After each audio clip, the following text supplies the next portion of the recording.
Attention, cette analyse se base exclusivement sur l'anime Fairy Tail et ne prend en compte aucun élément du manga. Erza Scarlet, la légendaire Titania de la guilde Fairy Tail, est l'un des personnages féminins les plus marquants de l'animation japonaise. Guerrière redoutable, leader respecté, elle incarne la force, la loyauté et la complexité dans un univers où l'émotion et l'action se mêlent sans cesse.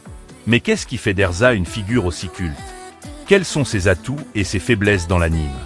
Restez jusqu'à la fin pour une critique sans concession, argumentée et 100% animée. Erza Scarlet est sans conteste l'un des mages les plus puissants de Fairy Tail.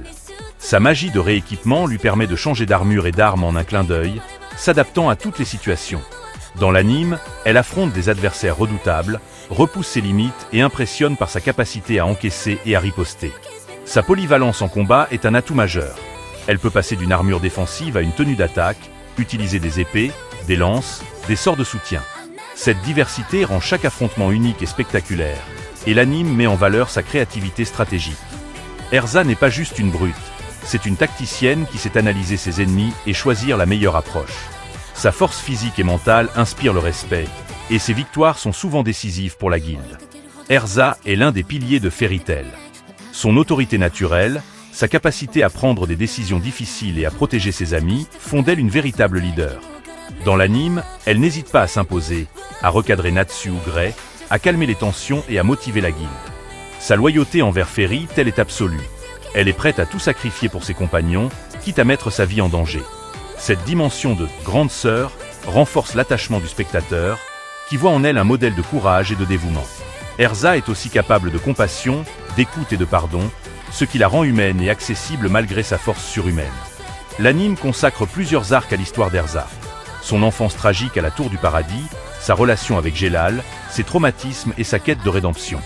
Ces épisodes sont parmi les plus émouvants de Fairy Tail et permettent de comprendre la complexité du personnage. Erza n'est pas invincible, elle porte des cicatrices, des regrets, des peurs. Cette profondeur psychologique donne du relief à ses combats et à ses choix, et fait d'Erza une héroïne complète. Si Erza est impressionnante, l'anime tombe parfois dans l'excès en la rendant quasi invincible.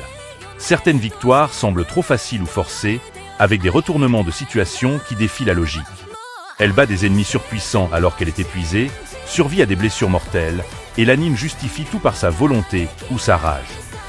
Cette surenchère nuit à la tension dramatique et peut frustrer les spectateurs en quête de réalisme.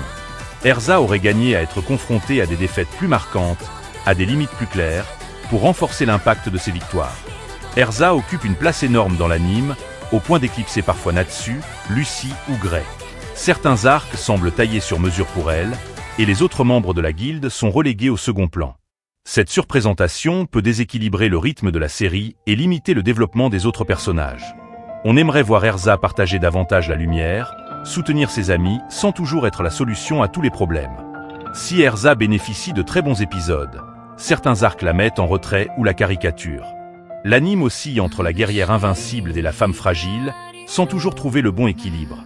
Parfois, ses réactions sont trop stéréotypées, colère, larmes, pardon, et manque de subtilité.